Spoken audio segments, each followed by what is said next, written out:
what type of Kubernetes application you're running on your platform? Do you see actually need of backup of stateless application specifically? Why can't you spin up a new cluster again? Because this is the one of the question everybody's in mind when they manage a large Kubernetes environment through a small centralized team.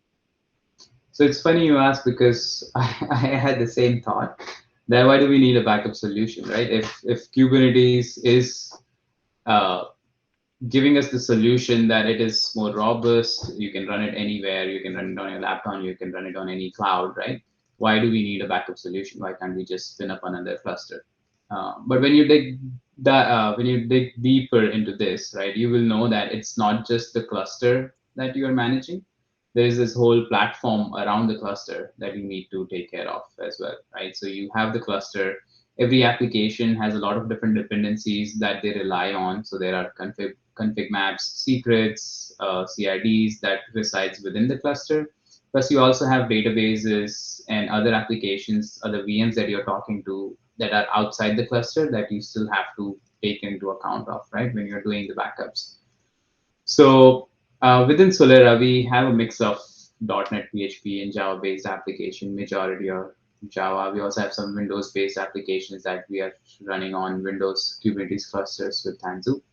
So even though these apps are stateless, all of these dependencies that there are, it is very difficult to manage these dependencies individually, right? You cannot keep track of every dependencies that you have within the application, right? And then you need a backup solution that would just work, right? You don't have to depend on spinning up a new cluster, making sure your CI/CD tools can talk to the new cluster, deploy all of these apps again, making sure that all the dependencies are there and whatnot, right?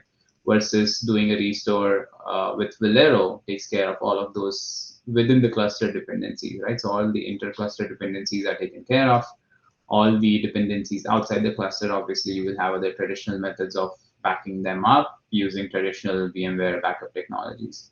So I think that's where Velero plays a very big role, especially for Solera, where we also use this for DR, right? So even though your applications are stateless, you want your restores to be as quick and as smooth as possible. So I think there's a lot of weight that Velero carries in that front.